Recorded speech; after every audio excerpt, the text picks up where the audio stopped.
Doctor صاحب جب کوئی نیگیٹو سوچتا ہے، جب کسی کے اوپر کوئی غم کے پہاڑ ٹوٹ جاتے ہیں، کوئی مشکلات کا سامنا ہو جاتا ہے، کوئی لاس ہو جاتا ہے، ریپیریبل لاس ہو جاتا ہے اور سٹریس آ جاتا ہے، ذہنی دباؤ آ جاتا ہے، تو اس کی وجہ سے بھی شوگر ہو جاتی ہے؟ یہ ایک بڑا پاپولر بلیف رہا ہے صدیوں سے. ٹامس ویلس نے سب سے پہلے یہ تھیوری پیش کی کہ جو سٹریس ہے، یہ ڈپریشن ہے یا کوئی بھی کسی قسم کا جو سٹریس ہے وہ آپ کو ڈائبٹیز کوز کر سکتا ہے. لیکن بعد میں یہ تھیوری غلط ثابت ہوئی کہ سٹریس سے شوگر ہو گئی. لیکن اس میں یہ ہوتا بعض اوقات، لیکن یہ ہم نے یہ دیکھا گیا ہے کہ خاص طور پہ فزیکل سٹریس، فار ایگزامپل ایک بندے کو انفیکشن ہو گئی ہے یا وہ اسٹیرائڈ تھراپی پہ چلا گیا ہے یا خدا نہ خاصہ کوئی سرجیکل ٹراما اس کو پہنچا ہے یا کسی قسم کا، میں سائیکولوجیکل ٹراما کی بات نہیں کر رہا، فزیکل ٹراما، تو اس کی بعض اوقات جب باڈی پہ جیسے پریگنینسی ایک اٹ سیلف سٹریس ہے، تو جو چھپی ہوئی جو ڈائبٹیز ہے وہ آپ کی ظاہر ہو سکتی ہے. تو لیکن جو سب سے امپورٹنٹ بات یہ ہے کہ پوری دنیا کے اندر جب آپ ڈائبٹیز مینجمنٹ کی بات کرتے تو ساری گائیڈ لائن ایک بات بتاتی ہیں. گائیڈ لائن یہ کہتی ہیں کہ پیشنٹ کا سٹریس مینجمنٹ بھی کی جائے. ڈائبٹیز کے ساتھ خالی آپ یہ نہ کریں کہ اس کو ڈائٹ کا دے دیا، ایکسرسائز بھی کہہ دی، آپ نے دوائیاں بھی اچھی اچھی لکھ کے دے دیں، لیکن اگر اس کا سٹریس مینج نہیں ہے، سٹریس کو مینج نہیں کیا گیا تو اس کا ڈائبٹیز کا ٹریٹمنٹ پاسبل ہو ہی نہیں سکتا. اس کی بھی اسیسمنٹ ضروری ہوتی ہے. سوری. تو اس میں ہم یہ کہتے ہیں کہ جب انسان سٹریس میں جاتا ہے تو اس کے اندر ایسے ہارمونز بنتے ہیں جو ایڈرینلینز، نان ایڈرینلینز بنتی ہیں، جس سے دو فائدے ہیں. باڈی بیسیکلی اللہ تعالیٰ نے انسان کو ایک حص دی ہے جس کو فائٹ اینڈ فلائٹ کہتے ہیں. یعنی اگر خدا نہ خواستہ کوئی خوف آتا ہے، کوئی کسی قسم کا خوف آ گیا جس کو، جیسے انسان پہلے اگر جنگلوں میں رہتا تھا، کوئی دشمن آ گیا ہے، کوئی درندہ آ گیا ہے، تو اس کو یا تو اس کا مقابلہ کرتا تھا یا وہ بھاگ جاتا تھا. تو جو وہ خوف ہے، جو بھی سٹریس اس کو اس وقت ہوتا تھا، اس کے اندر وہ ہارمونز بنتے ہیں، ابھی بھی بنتے ہیں.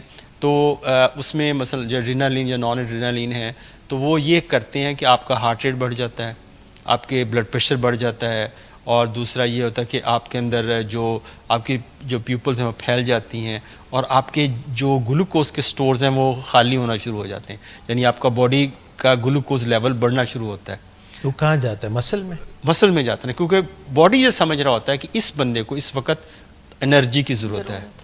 ٹھیک ہے، تو وہ اس بندے کو انرجی کے لیے تیار کر رہا ہوتا ہے، اس فائٹ اینڈ فلائٹ کے لیے. اور سٹریس سے ویٹ بھی تو گین ہوتا ہے. جی ہاں جی. اس میں پھر اسی طرف بھی میں آ رہا ہوں کہ اس میں جب یہ اب کی سینس ہے، لیکن آج کل وہ درندے تو نہیں ہیں، آج کل وہ ایسا بھی نہیں کہ آپ کو خوف ہے کوئی آپ کو، اس کو کہ پچھلے جب صدیوں پہلے جو ہوتے تھے وہ انسان کی جان کے لالے پڑ جاتے تھے. ڈاکٹر صاحب یہ تو ہو سکتا ہے کہ کوئی بندہ کسی جاب میں ہے، کسی ریلیشن شپ میں ہے،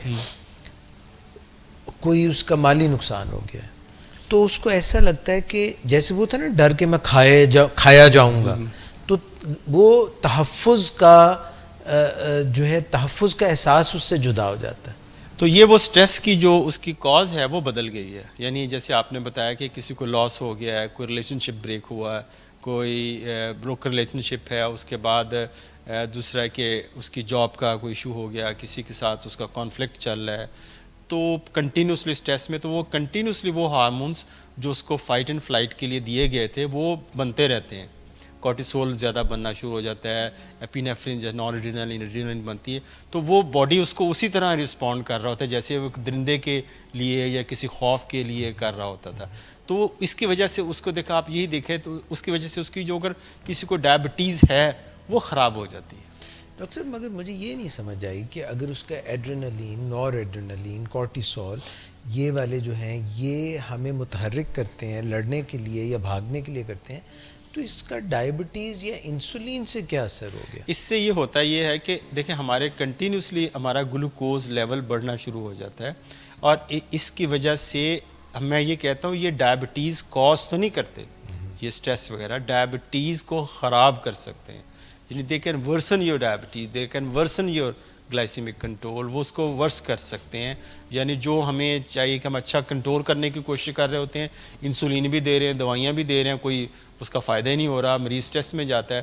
تو کئی دفعہ میں ایسے مثال دیتا ہوں, مثال کے طور پہ ایک پیشنٹ ہے, اگر وہ بیٹھا ہوا ہے, اس کی شوگر 100 ملی گرام ہے, اس کو بہت قسم کا سٹریس میں چلا گیا کسی وجہ سے, اس کا ڈائبٹیز شوگر ٹیسٹ کرے تو وہ بڑھ جائے گا.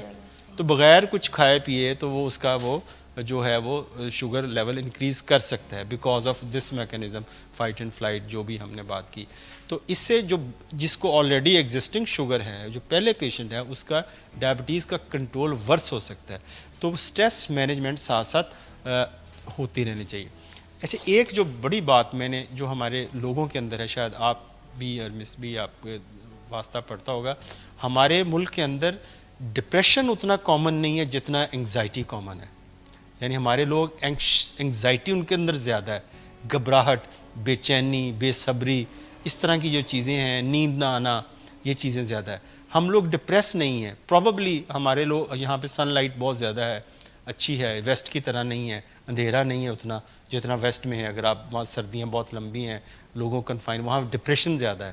تو ہم لوگوں کے اندر انگزائٹی بہت زیادہ ہے, بہت کامن ہے. اور کوئی بھی مریض مجھے میرے کنسلٹیشن روم میں آ کے مجھے یہ نہیں کہتا کہ مجھے بڑی انگزائٹی ہے یا مجھے بڑا ڈپریشن ہے یا مجھے بہت ٹینشن ہے یا کوئی چیز. وہ آ کے سمٹمز کی شکل میں آ کے پیش کرتا ہے. وہ کیا کہتا ہے کہ ڈاکٹر صاحب میرے پٹھے کھچے ہوئے ہیں, اس کو ٹرمز تو نہیں پتہ میرے پٹھے کھچے ہوئے, خاص طور پہ خواتین, میرے پٹھے کھچے ہوئے ہیں, سر پہ ایسے رکھتا ہے کوئی چیز رکھی ہوئی ہے, اور میرے ہاتھ پاؤں سن ہو رہے ہیں, اور مجھے رات کو نیند نہیں آتی, اور صبح اٹھتے گھبراہٹ ہوتی ہے. تو بیسیکلی یہ ساری ہم لوگ اس کو ہم سب اس کو دوائیاں دے رہے ہوتے ہیں ایسی کہ شاید اس کو نیوروپیتھی ہو گئی ہے یا کچھ اور ہو گیا, مسل ریلیکسنٹ دے رہے ہوتے ہیں. بیسیکلی اس کو انگزائٹی ہو رہی ہوتی ہے جو اس فارم کے اندر پریزنٹ کر رہی ہوتی ہے. اس کے ساتھ دوائی بھی ضروری ہے اور دوا بھی ضروری, لیکن باقی سائیکالوجسٹ سے بھی جو کاؤنسلنگ ہے وہ بھی اتنی ہی ضروری ہے, تاکہ اس کی کاؤنسلنگ کے ساتھ اس کی جو انگزائٹی کی وجہ اس کو دیکھا جائے, کیا وجہ ہے, اس کو اس کا سلوشن دیا جائے. تو یہ میری پریکٹس میں آیا. شاید بہت سارے لوگ اس سے ڈس ایگری کریں, لیکن میری اپنی پریکٹس میں مجھے سمجھ آتی ہے کہ یہاں پہ انگزائٹی کا ایلیمنٹ بہت زیادہ ہے. میں سر آپ سے ایگری کروں گا, بالکل آپ نے صحیح فرمایا.